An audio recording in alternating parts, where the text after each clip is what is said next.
Much simpler than you probably imagined. All you're going to need is graph paper, a CD case that's been lying around, just an old one will do, some tape, a pen, pair of scissors, a smartphone and a knife or glass cutter. So basically we start by drawing out a basic rhombus shape.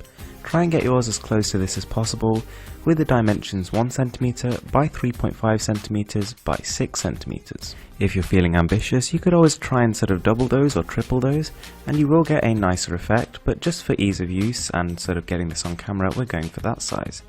So you get your little paper template and then just before we start cutting, just take off the sides of the CD case because they're just going to get in the way. You don't need them at all.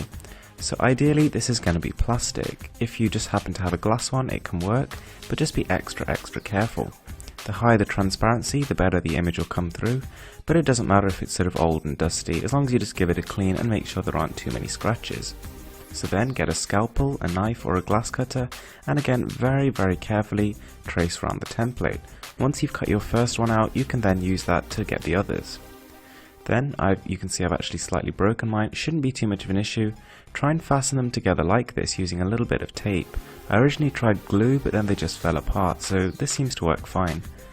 And that's basically it. You have a hologram. So the way we're going to work this is you use your smartphone to load up either on YouTube or the internet browser. I'll put a link in the description to a couple of videos, but you load a hologram specific video, so videos actually made to use this technology. And basically you very carefully place the hologram that we've made onto the middle of your smartphone and it'll just work. Turn off all the lights and just enjoy. You actually get a full 360 degrees of vision.